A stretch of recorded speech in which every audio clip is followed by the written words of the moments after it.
بسم اللہ الرحمن الرحیم اللہم صلی علی سیدنا مولانا محمد وعلی آلہ وصحبہ وبارک وسلم۔ السلام علیکم ورحمۃ اللہ وبرکاتہ۔ انتہائی مکرم محترم ناظرین سامعین ARYQ TV پر شہرا آفاق پروگرام ترتیل القرآن میں میں ہوں آپ کا میزبان قاری محمد یونس قادری۔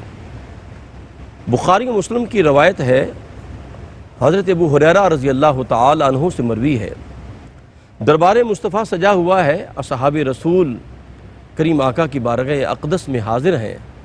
کریم آقا علیہ السلام نے فرمایا واللہ لا یؤمن واللہ لا یؤمن واللہ لا یؤمن۔ 3 مرتبہ کریم آقا علیہ السلام نے فرمایا خدا کی قسم وہ شخص مسلمان نہیں ہے، خدا کی قسم وہ شخص مسلمان نہیں ہے، خدا کی قسم وہ شخص مسلمان نہیں ہے۔ ناظرین آپ اندازہ لگائیں صحابہ پہ کیا بیتی ہوگی، لرزہ بن امدام نہ ہو گئے ہوں گے اور ان پہ سکتہ طاری ہو گیا۔ ایک صحابی نے ڈرتے ہوئے دربار مصطفیٰ میں عرض کی قیل من یا رسول اللہ وہ کون بدبخت ہے کہ جو مومن ہی نہیں ہے، نمازیں پڑھ رہا ہے، روزے رکھ رہا ہے، زکوٰۃ دے رہا ہے، لیکن وہ مومن نہیں ہے۔ کریم آقا علیہ السلام نے فرمایا الذی لا یأمن جارہ بوائقہ، فرمایا وہ شخص مومن نہیں ہے کہ جس کی زبان سے، جس کی اظہار لسانی سے، جس کے بدخلقی سے اس کا پڑوسی امن میں نہیں ہے۔ اور ناظرین ہم تو اس کو گناہ کبیرہ بھی نہیں سمجھتے، کوئی صغیرہ بھی نہیں سمجھتے، ہم یہ کہتے ہیں ذرا سی کج خلقی ہے، ذرا سی بد اخلاقی ہے، لیکن کریم آقا نے فرمایا وہ شخص مومن ہی نہیں کہ جس کی بد اخلاقی سے، کج خلقی سے اس کا مومن جو ہے، اس کا پڑوسی جو ہے، اس کا پڑوسی فرمایا وہ امن میں نہیں ہے۔ اور کریم آقا علیہ السلام کے اگر ہم اپنے اخلاق حمیدہ کو دیکھیں تو اب دیکھیں حضرت انس بن مالک رضی اللہ تعالیٰ عنہ 9 سال کی عمر میں ان کی والدہ ماجدہ دربار مصطفیٰ میں لے کے آئی، 19 سال کی عمر تک سرکار کی خدمت میں رہے، صحبت میں رہے، گھر کی نوکری کرتے رہے، اور حضرت انس بن مالک کہتے ہیں 10 سال صحبت مصطفیٰ میں رہا، غلامی مصطفیٰ میں رہا، گھر کے کام کاج کرتا رہا۔ سرکار دو عالم صلی اللہ علیہ وآلہ وسلم نے کبھی مجھے اف تک نہیں کہا، ڈانٹا تک نہیں، بلکہ یہ بھی نہیں کہا کہ تم نے یہ کام کیوں کیا اور یہ کیوں نہیں کیا۔ ناظرین اخلاق حسنہ جو ہے یہ بہت بڑی دولت ہے۔ دیکھیں کریم آقا علیہ السلام کا فرمان ہے، اور یہ بھی حدیث متفق علیہ ہے۔ کریم آقا نے فرمایا ان من خیارکم احسنکم اخلاقا، تم میں بہترین انسان وہ ہے جس کے اخلاق اچھے ہیں۔ اور کریم آقا علیہ السلام نے خود اپنا تعارف کرواتے ہوئے فرمایا تھا بعثت لأتمم مکارم الاخلاق، کہ میں مکارم اخلاق کی تکمیل کے لیے آیا ہوں۔ اور قربان جاؤں سرکار دو عالم کے سر پر جو تاج رب کائنات نے سجایا وَإِنَّكَ لَعَلَىٰ خُلُقٍ عظیم کا ہے۔ اما عائشہ صدیقہ رضی اللہ تعالیٰ عنہ سے پوچھا گیا تھا آقا کریم کے اخلاق کیا ہیں، فرمایا کیا تو نے قرآن پاک نہیں پڑھا؟ الحمد سے لے کر والناس تک سارا قرآن ہی میرے آقا کے اخلاق حسنہ ہے۔ الحمدللہ اس پروگرام میں ہم عالم اسلام کی بہت بڑی علمی، روحانی، مذہبی اسکالر شخصیت، فخر اہل سنت اور فخر عالم اسلام جناب حضرت علامہ مولانا محمد شہزاد مجددی دامت برکاتہ القدسیہ سے بہت کچھ سیکھتے ہیں، رہنمائی حاصل کرتے ہیں۔ ہمارے ساتھ جلوہ فرما ہے، آئیے ان کی خدمت میں حاضر ہوتے ہیں۔ السلام علیکم ورحمۃ اللہ۔ السلام ورحمۃ قبلہ آپ کا خیر مقدم ہے صاحب، بہت شکریہ۔ اور الحمدللہ آج پہلی مرتبہ ہمارے ترتیل القرآن پروگرام میں جڑاوالا شہر سے جلوہ فرما ہے، خوبصورت چہرہ ہے، خوبصورت آواز کے حامل ہیں جناب عزت با محترم زینت القراء قاری محمد جمیل قادری نائمی صاحب۔ السلام علیکم۔ وعلیکم السلام، آپ کا خیر مقدم ہے جی۔ کیسے قبلہ آغاز فرمائیے۔ اعوذ باللہ من الشیطان الرجیم،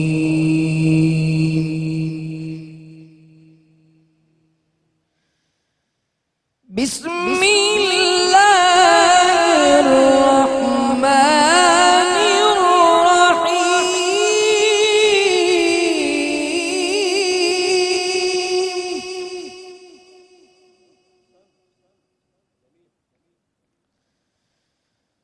یا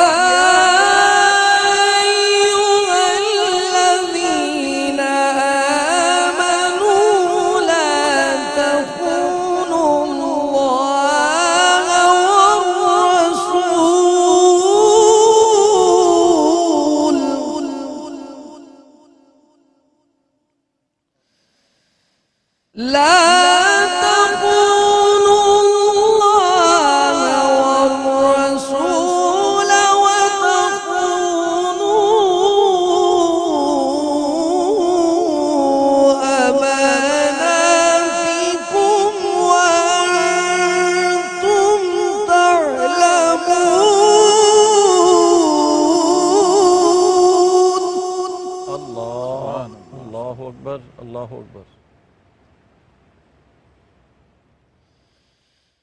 واعلموا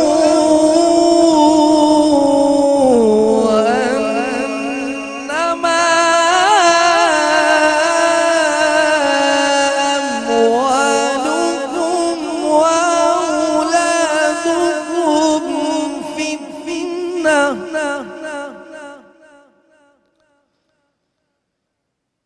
وأن الله عنده أجر عظيم.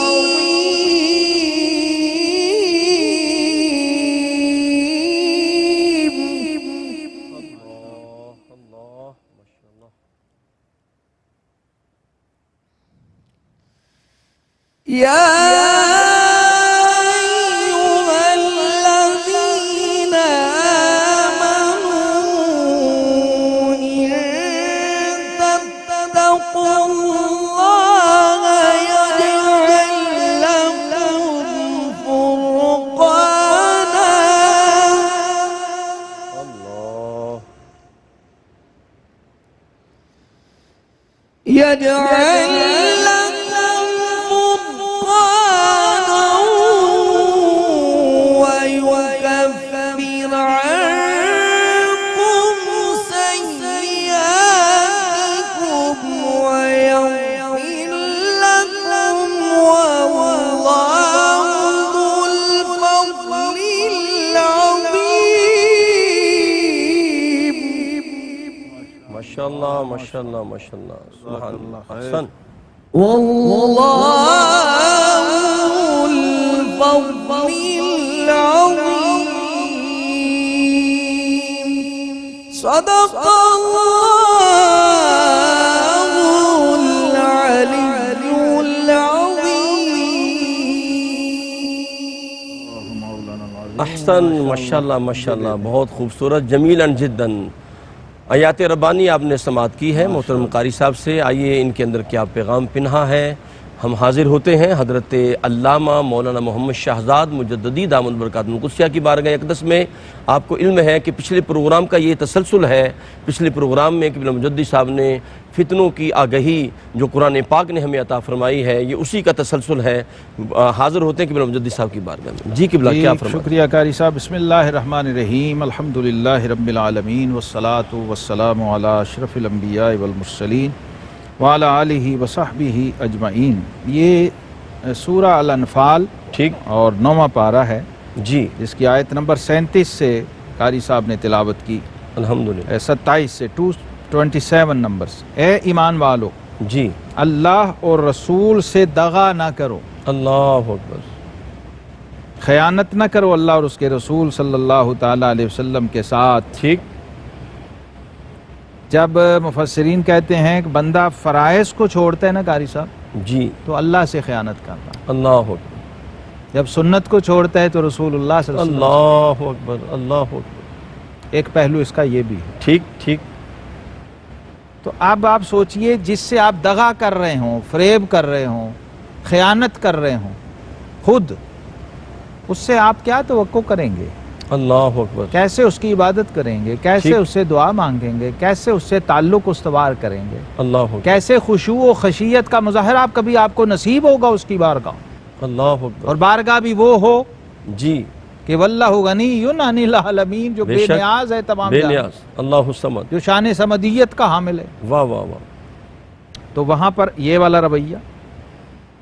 تو حضرت ابو لبابہ رضی اللہ تعالیٰ عنہ، یہ ان کے بارے میں نبی کریم علیہ السلام نے ایک غزوہ میں جی. محاصرہ کیا ہوا تھا نا.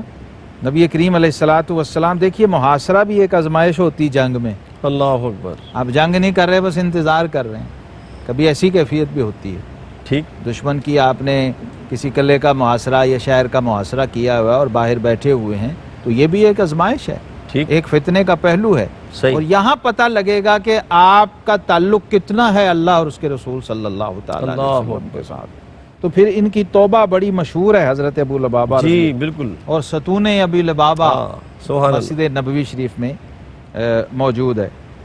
تو ان کے بارے میں بھی یہ آیت کریمہ اتری کہ بعض دفعہ بیعت بھی کر لی، مرید بھی ہو گئے، لیکن دنیا کا مال، دنیا کی غفلت، اولاد، دنیاوی امور وہ آڑے آ جاتے ہیں اور آپ کو اصل سے روک دیتے ہیں۔ اللہ تو رب کائنات نے قرآن پاک میں جگہ جگہ بار بار یہ جو فتنہ اور آزمائش اور امتحان کا ذکر کیا ہے، یہ ایمان کے ساتھ اس طرح جڑا ہوا ہے، نتھی ہے کہ دونوں لازم و ملزوم ہیں۔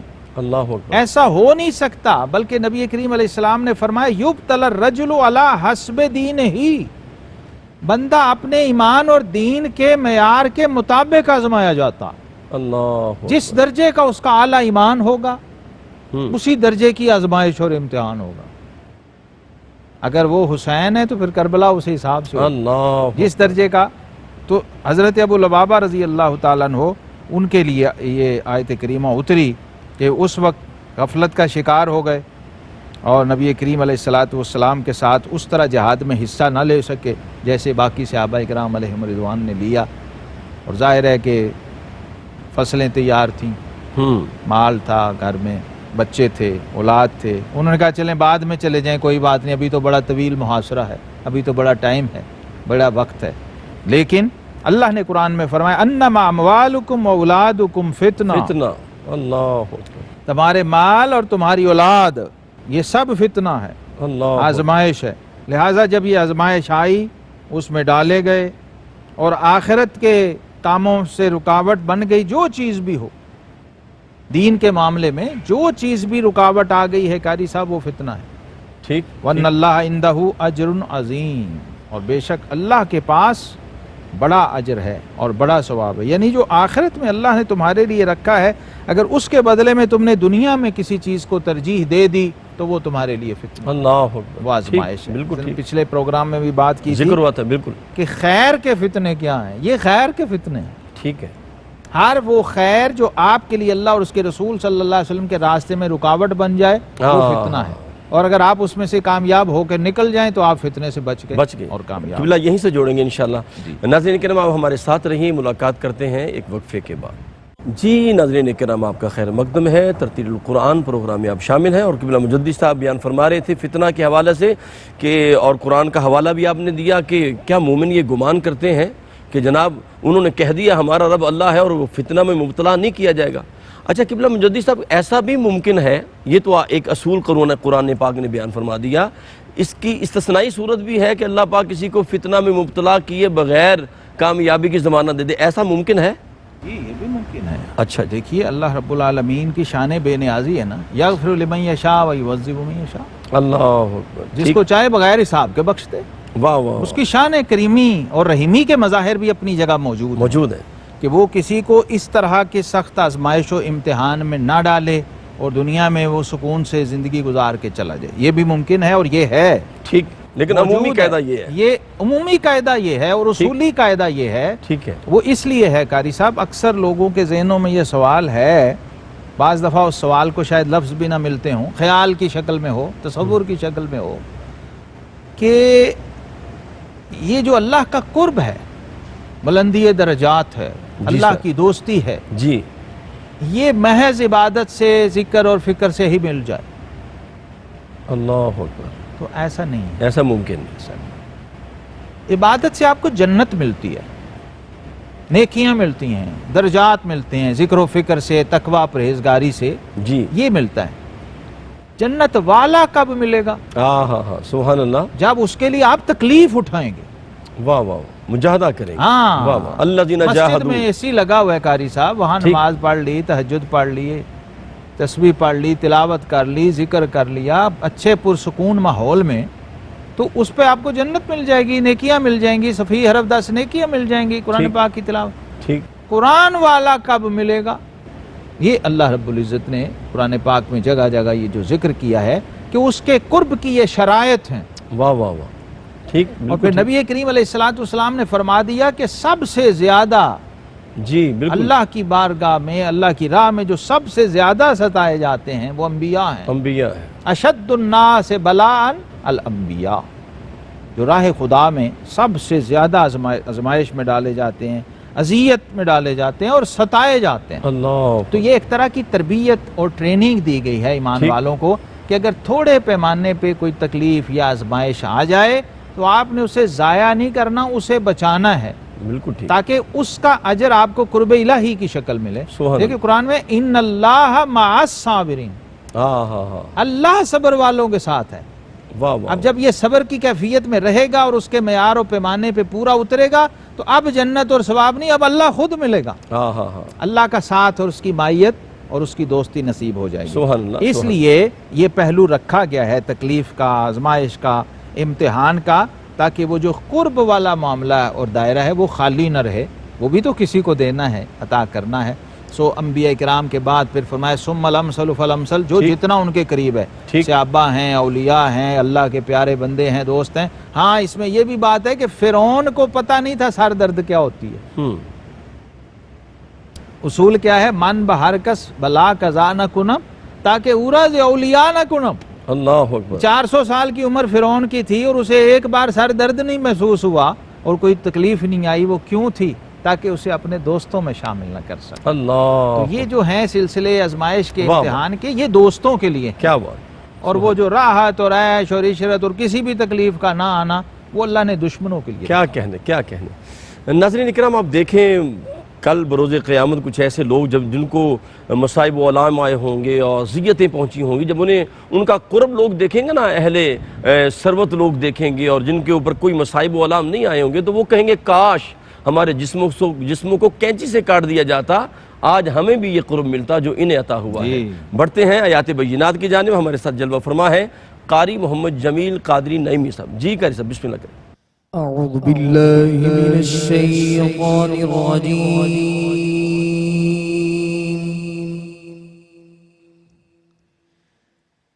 بسم الله الرحمن الرحيم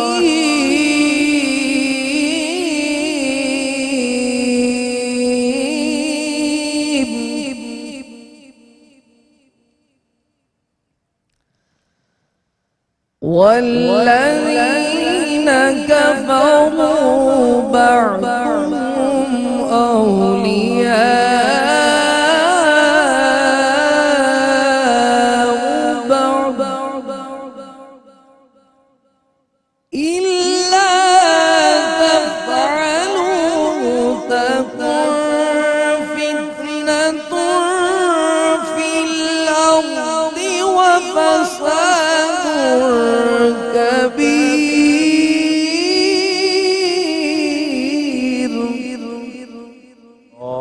اللہ،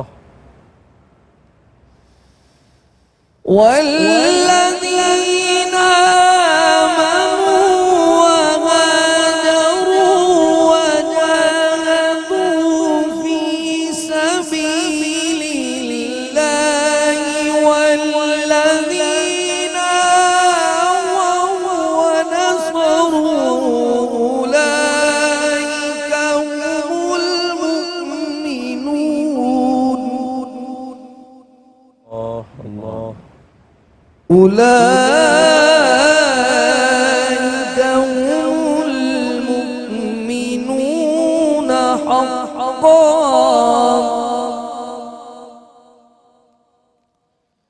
لهم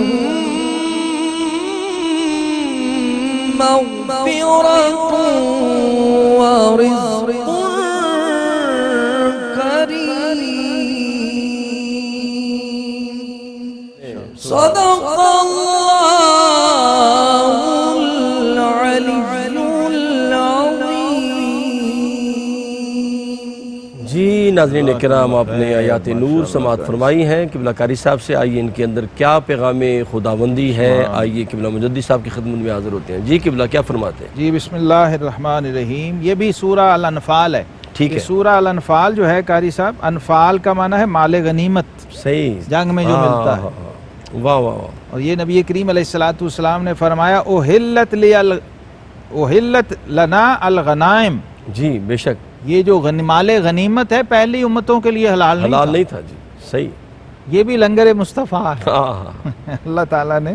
پہلے تو قبلہ مجدد میں غالباً آگ آتی تھی، اچکے لے جاتی تھی وہ اس تو طرح، صدقات و خیرات میں تھا نا، ٹھیک ٹھیک، تو وہ جب اور مال اللہ کی راہ غنیمت، میں آپ نظر مانتے تھے تو ٹھیک، وہ لے جاتی۔ مال غنیمت جو تھا وہ سرکاری ملکیت ہوتا تھا، ٹھیک ٹھیک، وہ آپ کو نہیں ملتا تھا اور تقسیم نہیں ہوتا اللہ تھا، وہ بیت المال تھا بس، ٹھیک ہو خزانہ، گیا۔ اور سرکاری خزانہ بنے گا اور فلاح اور بہبود کے ویلفیئر کے کام ہوں گے، یعنی وہ سرکاری ملکیت ہوگا، عام آدمی کے استعمال کے نہیں، جو فوجی جو مجاہد جہاد کر رہے ہیں ان کو نہیں ملتا تھا۔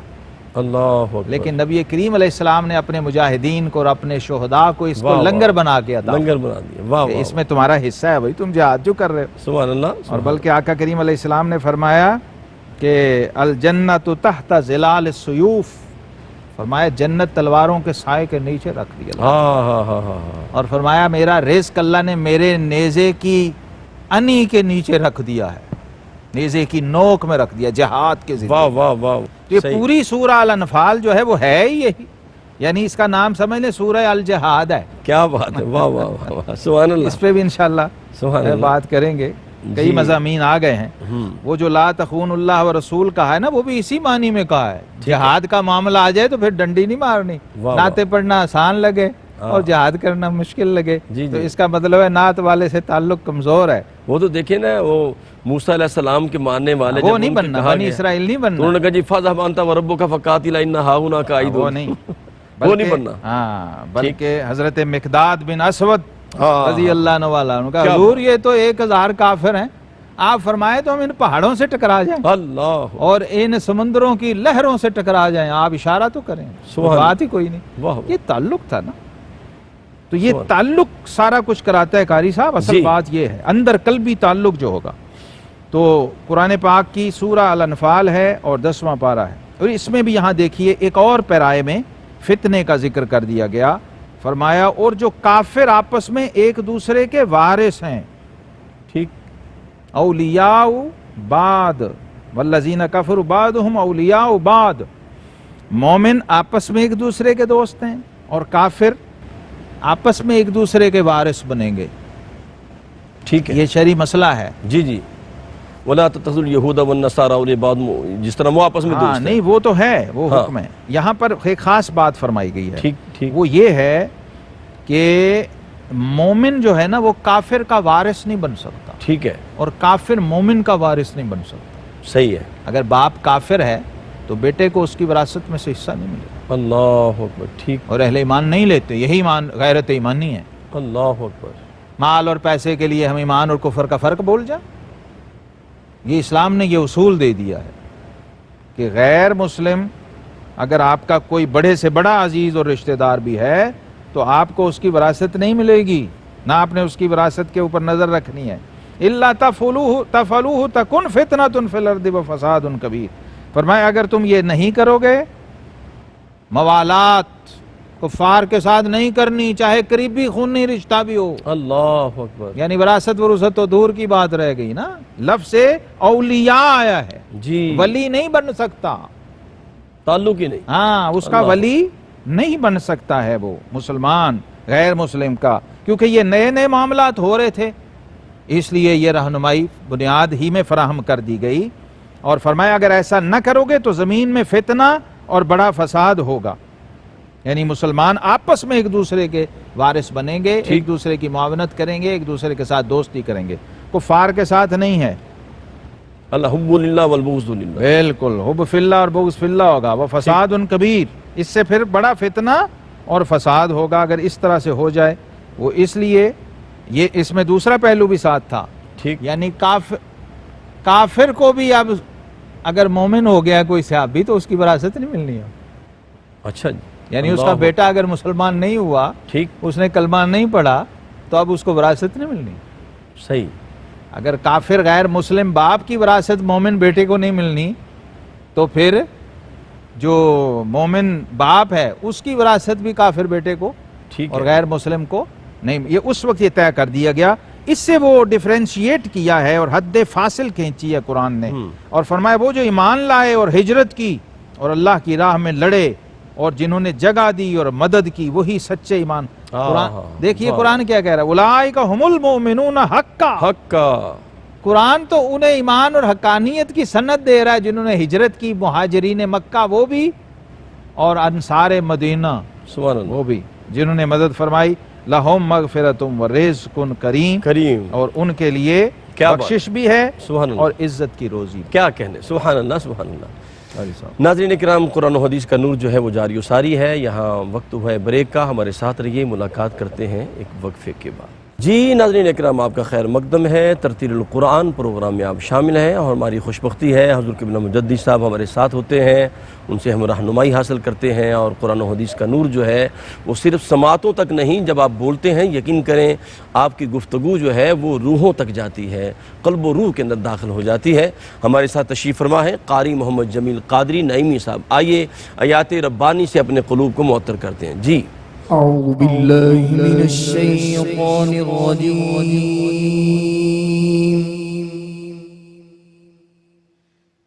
بسم الله الرحمن الرحيم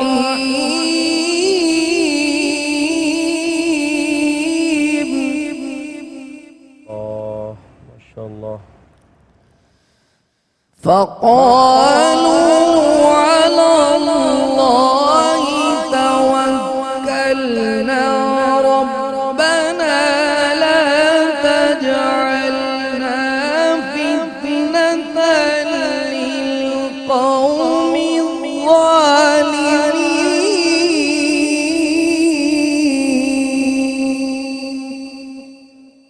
صدق الله العلي العظيم۔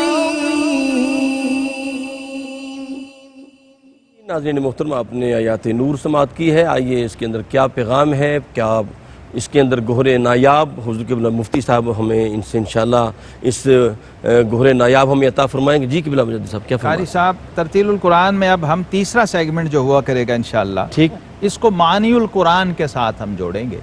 ماشاءاللہ۔ اس میں کوئی قرآن کا ایک ورڈ لیا کریں گے، ایک لفظ، اور انشاءاللہ اسی کی مکمل جو تفصیلات ہیں وہ فراہم کرنے کی کوشش کیا کریں گے۔ اب یہاں لفظ فتنہ چونکہ قرآن میں آیا، اس کے ہم نے مختلف پہلو بیان کیے۔ یہاں سورہ یونس ہے، 11واں پارہ ہے، ٹھیک، سورہ یونس آ گئی، سبحان اللہ سبحان اللہ، الحمدللہ۔ آیت نمبر 86 ہے، 85 اور 86۔ قاری صاحب نے آیت نمبر 85 پڑھی جس میں دعا ہے کہ دعا کرنی کیا ہے، کیسے ہے، اور فتنے سے حفاظت کے لیے کیسے دعا کرنی ہے۔ نبی کریم علیہ السلام کی آپ کبھی دعائیں دیکھیے تو کثرت سے آپ کو ایسی دعائیں ملیں گی جس میں یہ رہنمائی دی گئی ہے کہ فتنے سے حفاظت کے لیے اپنے رب سے کیسے مدد مانگنی ہے آپ نے۔ تو یہاں کہا فقالو، وہ بولے ہم نے اللہ ہی پر بھروسہ کیا، اللہ اور دعا کیا کر رہے ہیں قاری صاحب؟ الہی ہم کو ظالم لوگوں کے لیے آزمائش نہ بنا، اللہ اکبر اللہ اکبر، ربنا لا تجعلنا فتنة للقوم الظالمین ونجنا برحمتک من القوم الکافرین۔ اگلی آیت، اللہ اکبر، اور اپنی رحمت فرما کر ہمیں کافروں سے نجات عطا فرما۔ سبحان اللہ سبحان اللہ، یہ ایک نسخہ بتا دیا، یہ نسخہ بتا دیا۔ واہ واہ، دیکھیں اس میں بہت توجہ طلب بات ہے، بڑی غور طلب بات ہے۔ ٹھیک، الہی ہمیں ظالموں کے لیے فتنہ نہ بنا، اللہ اکبر، یعنی جب کوئی ظالم کسی مظلوم پہ ظلم کر رہا ہوتا ہے تو وہ مظلوم اس ظالم کے لیے فتنہ ہوتا ہے۔ فتنہ ہے، ٹھیک ٹھیک، بالکل ٹھیک، اللہ اکبر۔ تو اب مظلوم یہ دعا بھی کر رہا ہے کہ مولا کریم ظالم کو بچا ظلم سے، اللہ اکبر اللہ اکبر، اور مجھے اس کے لیے فتنہ نہ بنا۔ نہ بنا، واہ واہ، یہ بھی ایک پہلو ہے جو قرآن نے دکھایا، سیکیورٹی کا، سیلف سیکیورٹی کا، حفاظت کا، اور اللہ سے مدد مانگنے کا ایک طریق،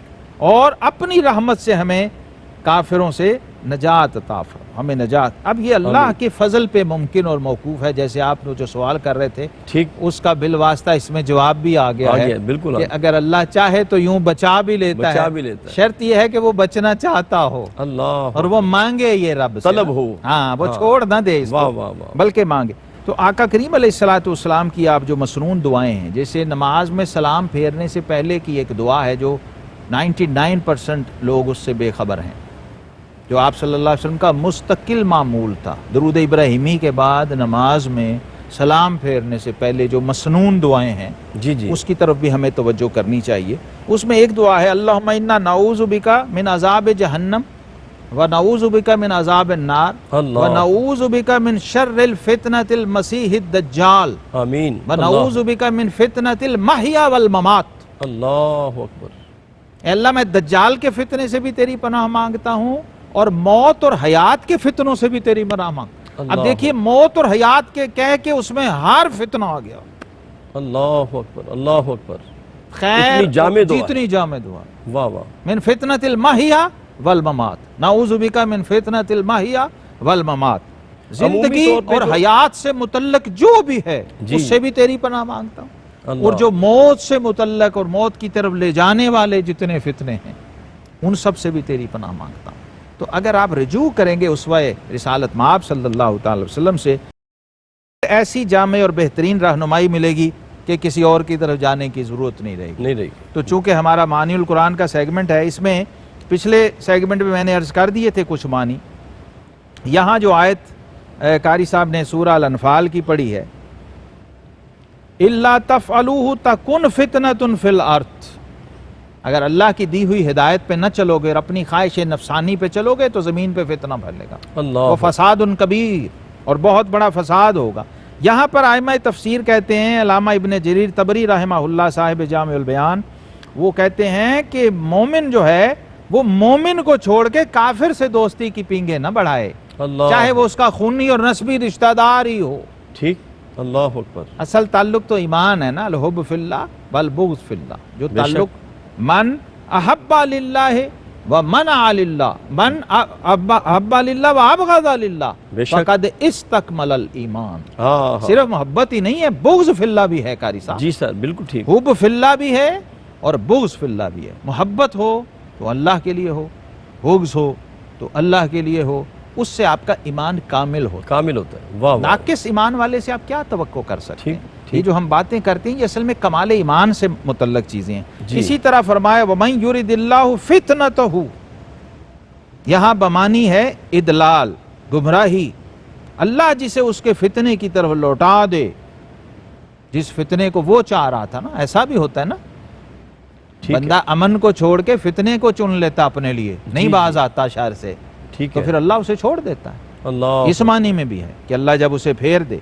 اسی طرح لوگوں کا آپس کے اندر اختلاف جی، اور کسی ایک نقطے پہ ان کا جمع نہ ہونا، ٹھیک، انتشار، افتراق، فساد، اللہ تعالیٰ محفوظ فرمائے۔ تو ایک شر کی دوڑ ہے، فتنے کی دوڑ ہے، یہاں اس معنی میں بھی قرآن پاک کے اندر فتنہ ہے، جنون، دیوانگی، اس معنی کے اندر بھی قرآن پاک میں فتنہ ہے، بِأَيِّكُمُ الْمَفْتُونُ فَالْمَفْتُونُ بِمَعْنَى الْمَجْنُونَ، جی، جو فتنے میں ڈال دیا گیا گویا وہ مجنون اور دیوانہ ہو گیا، جس اللہ، چیز کے بھی آزمائش اور فتنے میں ڈال دیا گیا۔ اسی طرح قرآن پاک میں سورہ البروج کے اندر الاحراق بالنار کے معنی میں بھی آیا، ان الذین فتنوا المؤمنین والمؤمنات، وہ لوگ جو مومنوں کو اور مومنات کو گمراہ کر کے جنت سے ہٹا کے جہنم کی راہ پہ لے جاتے ہیں۔ اور آخر میں علامہ ابن حجر عسقلانی رحمہ اللہ اور علامہ ابن القیم، انہوں نے لکھا ہے کہ کبھی فتنے کی نسبت قرآن میں اللہ اور اس کے رسول صلی اللہ علیہ وسلم کی طرف بھی آ جاتی ہے، تو اس کا معنی اللہ بالکل اکبر، مختلف ہے۔ اللہ اکبر، اگر قرآن پاک میں ایسا ہو ان ہی الا فتنتک تضل بہا من تشاء وتہدی من تشاء، موسیٰ علیہ السلام نے جو اللہ تبارک تعالیٰ کی بارگاہ میں کہا کہ اے اللہ اگر یہ تیری طرف سے آزمائش ہے تو جسے چاہے تو گمراہی کی طرف لے جاتا ہے اور جسے چاہے ہدایت کے رستے پر لے جاتا ہے۔ تو یہ اس کی ایک ویریشن ہے فتنے کی، معنویت کی، اس کے مختلف معنی ہیں، کبھی یہ مال میں ہوگا، کبھی اولاد میں ہوگا، کبھی ہمسایوں میں ہوگا، ٹھیک، مختلف اس کے رشتے۔ اللہ تعالیٰ اچھا قبلہ ایک اور ہمیں میں ہر چھوٹی فتنے سی- سے محفوظ فرمائے۔ آمین، اور نبی کریم علیہ الصلوۃ والسلام نے فرمایا لا تجتمع امتی علی الضلالہ، میری امت کو اللہ کبھی بھی اجتماعی طور پر گمراہ نہیں کرے گا۔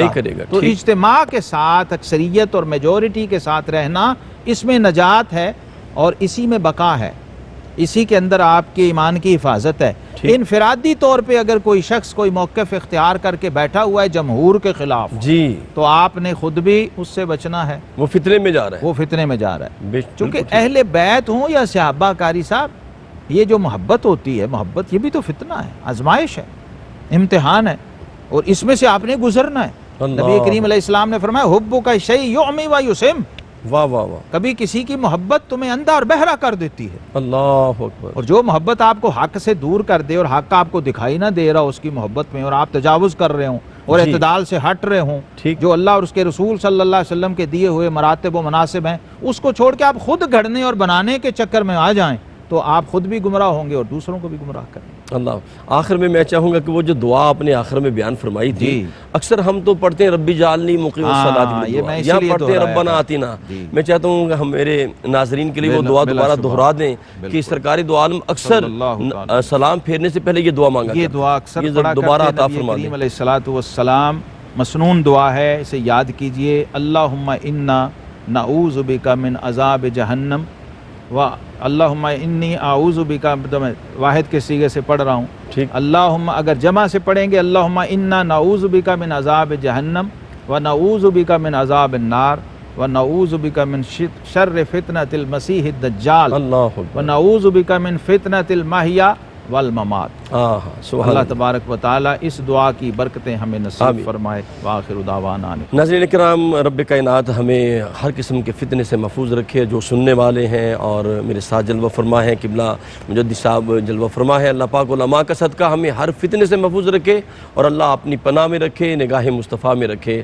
میں آخر میں حضرت علامہ مولانا محمد شہزاد مجددی دامت برکات القدسیہ کا شکر گزار ہوں۔ رب کائنات آپ کا سایہ قائم رکھے، صحت و سلامتی والی زندگی عطا فرمائے اور آپ کا فیضان علم جو ہے تا قیامت جاری و ساری رہے۔ اور ہمارے جڑاوالا سے بہت پیارے قاری قرآن ماشاءاللہ خود بھی جمیل ہیں، پڑھا بھی بہت جمیل پڑھا ہے آپ نے، جداً جمیلاً۔